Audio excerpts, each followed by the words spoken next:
Hello mga ka-bright and welcome back sa ating channel, and for today's video, pag-uusapan naman natin ang body language and non-verbal communication.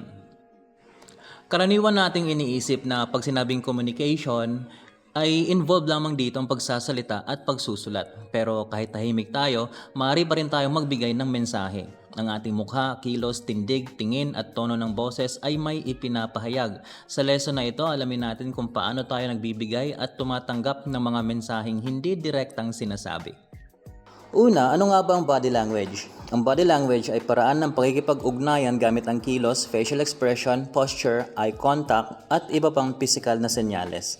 Madalas, ginagawa natin ito nang hindi natin namamalayan. Halimbawa, kapag may kaibigan tayong nagkikwento at tumatango kayo, maaaring mga hulugan niyon na nakikinig o sumasang-ayon kayo. Kapag nakayuko naman, nakasimangot at ayaw tumingin sa kausap, maaaring isipin ng iba na malungkot, nahihiya o hindi interesado ang isang tao.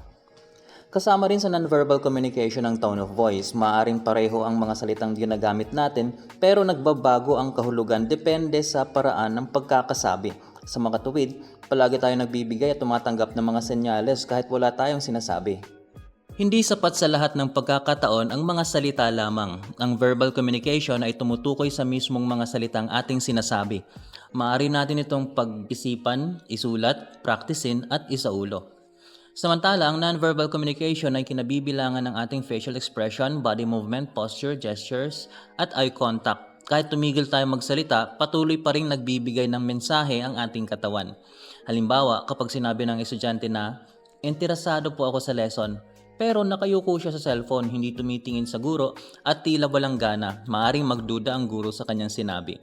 Pinapakita nito na mas nagiging kapanipaniwala ang mensahe kapag nagtutugma ang salita at kilos. Kapag hindi nagtutugma ang salita at body language, nagkakaroon ng tinatawag na mixed signals.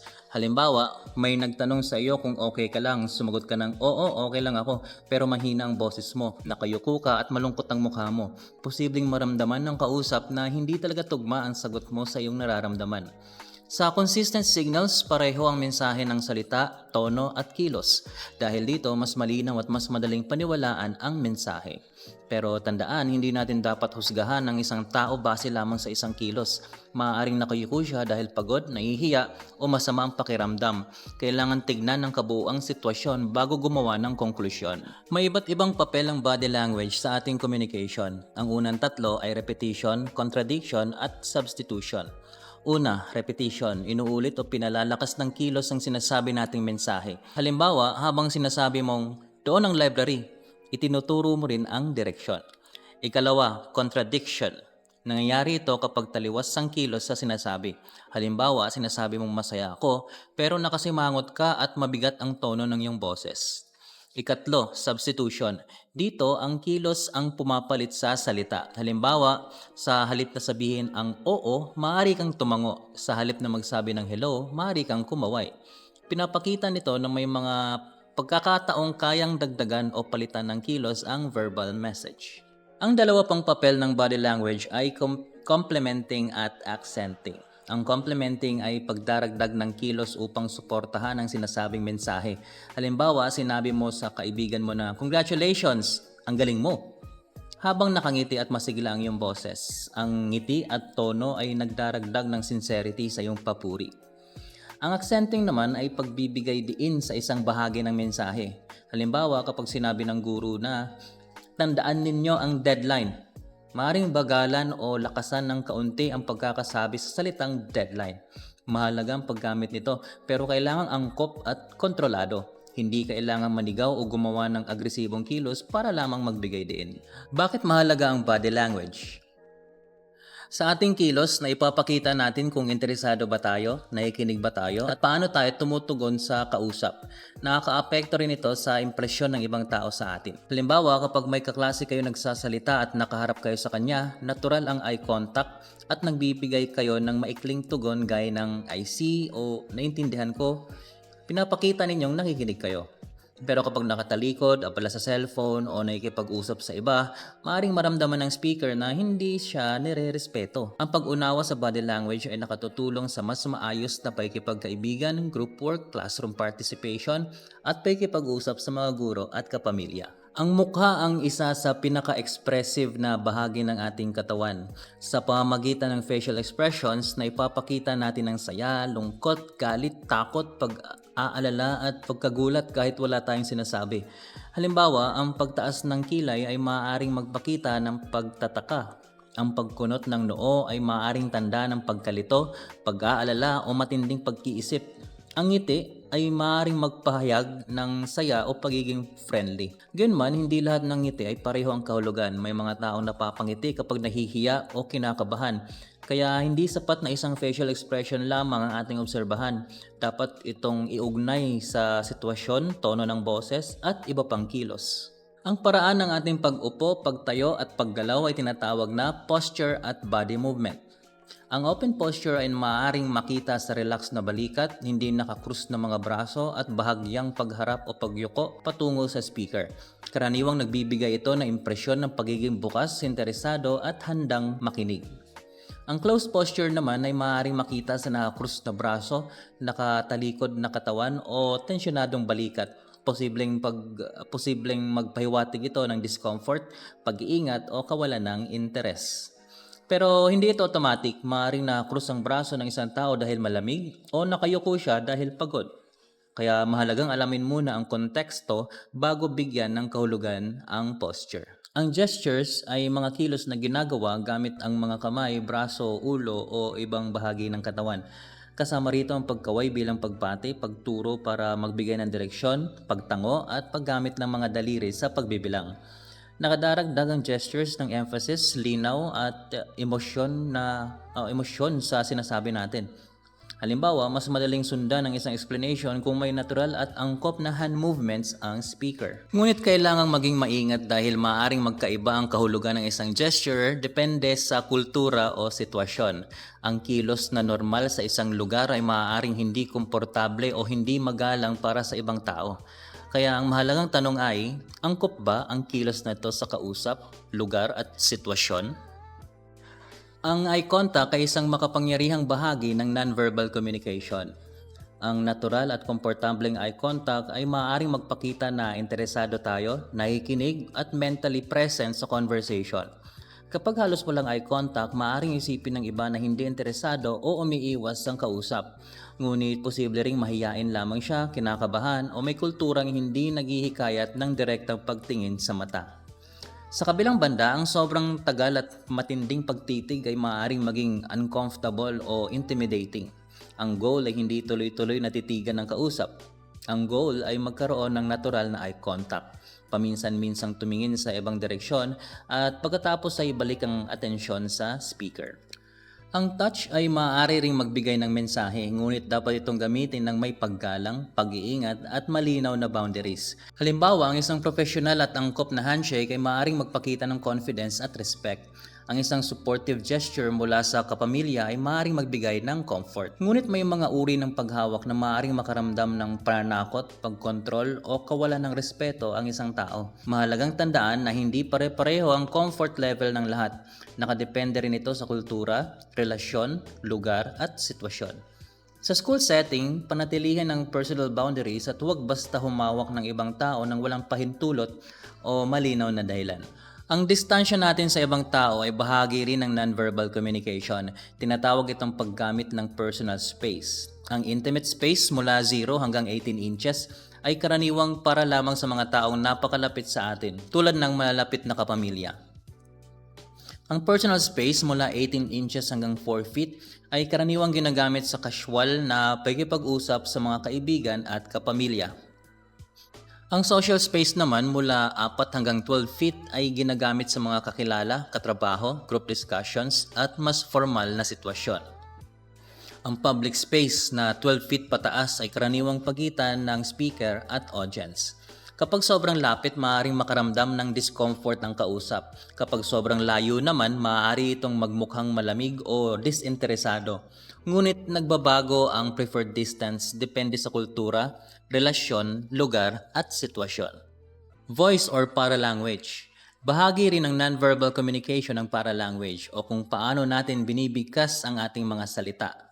Una ay ang tone o emotional quality ng boses. Maaring friendly, mainit, malamig, seryoso or sarcastic ang tono. Ikalawa ay ang pitch o kung gaano kataas o kababa ang boses. Maaring tumaas ang pitch kapag excited o kinakabahan. Ikatlo ay ang pace o bilis ng pagsasalita.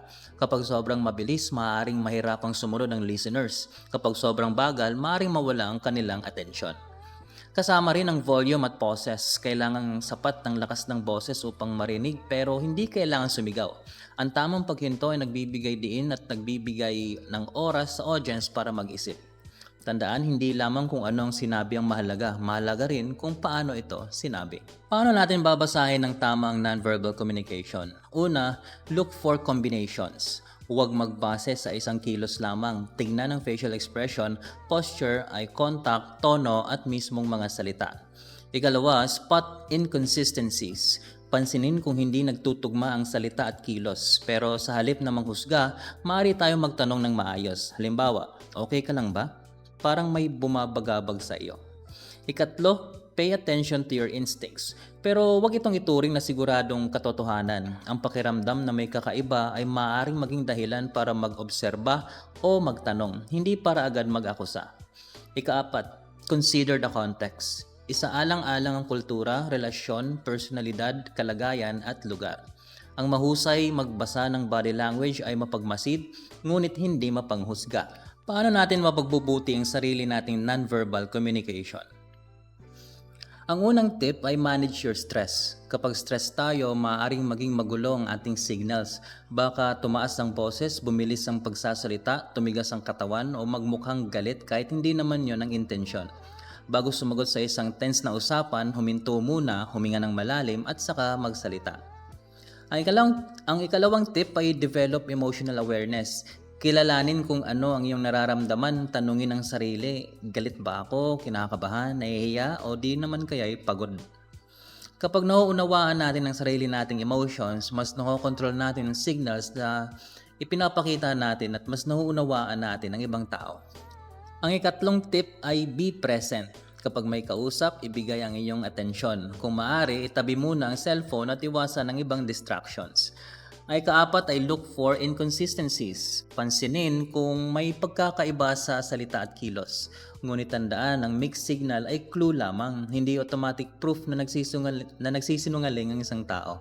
Ang ikalibang tip ay match your signals to your words. Kung nagpapasalamat ka, ipakita ito sa sincere na tono at expression.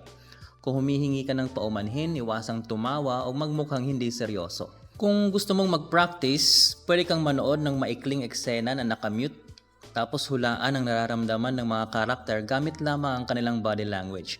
Pagkatapos, buksan ang sound at tingnan kung tama ang iyong interpretasyon. Basahin natin ang unang sitwasyon.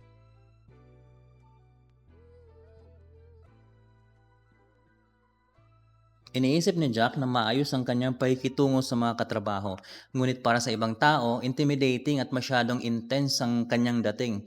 Napakatindi ng kanyang pagtitig at sobrang lakas ng kanyang pakikipagkamay. Posibleng mabuti naman ang intensyon ni Jack. Gusto niyang magkaroon ng maayos na relasyon sa mga tao. Ang problema ay hindi niya napapansin na nagdudulot ng discomfort ang kanyang nonverbal behavior. Ang lesson dito ay hindi sapat ang mabuting intensyon. Kailangan din nating maging aware sa epekto ng ating kilos sa ibang tao. Kung tayo si Jack, maaari nating i-relax ang facial expression, gawing natural ang eye contact, at gumamit ng mahinahon at professional na kilos.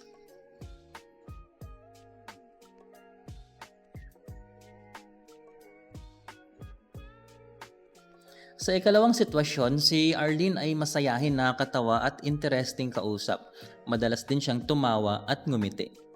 Gayunman, napapansin ng ibang tao na tense ang kanyang katawan, nakataas ang balikat at kilay, matigas ang posture at matinis o strain ang kanyang boses. Dahil dito, maaaring makaramdam ng kaba at discomfort ang mga taong kasama niya. Pinapakita ng sitwasyong ito na hindi lamang ngiti ang binabasa ng tao, pinagsasama-sama natin ang iba't ibang signal. Maaring makatulong kay Arlene ang paghinga ng malalim, pag-relax ng kanyang balikat at pag-control sa bilis at pitch ng kanyang boses. Hindi niya kailangang baguhin ang kanyang personalidad, kailangan lamang niyang maging aware sa signals na ipapakita ng kanyang katawan. Sa ikatlong sitwasyon, mahusay magsalita si Ted pero hindi siya mahusay makinig. Kapag nagsasalita ang kanyang kausap, mukhang naghihintay lamang siya ng pagkakataong sumagot. Matindi ang kanyang ekspresyon at naghahanda na siya ng argumento bago pa matapos ang sinasabi ng kausap. Dahil dito, nararamdaman ng ibang tao na hindi sila pinakikinggan at hindi mahalaga ang kanilang opinyon. Ang effective communication ay hindi speaking lamang. Mahalaga rin ang active listening.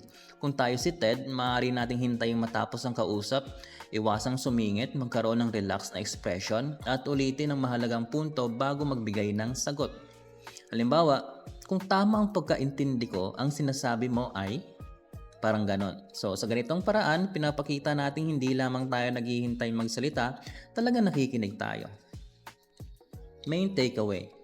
Bilang pagbubuod, mahalaga ang body language at non-verbal communication upang maging mas epektibo ang ating pag-usap. Kapag nauunawaan natin ang ating gestures, facial expressions, posture, eye contact, personal space at tono ng boses, mas naipapahayag natin ng malinaw ang ating intensyon. Natututo rin tayong makinig at tumunawa sa ibang tao. Dahil dito, maiiwasan ang maraming misunderstanding at mas mapagtitibay ang tiwala sa classroom, tahanan, komunidad at magiging workplace. Tandaan ang tatlong mahalagang prinsipyo. Una, tiyaking nagtutugma ang inyong kilos at salita.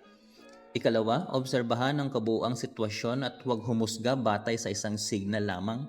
At ikatlo, gamitin ang body language ng may respeto, empathy at awareness. Bago tayo magtapos, subukan na ninyong obserbahan ang sarili ninyo sa susunod na conversation. Ano ang ginagawa ng inyong mga kamay? Kumusta ang inyong posture?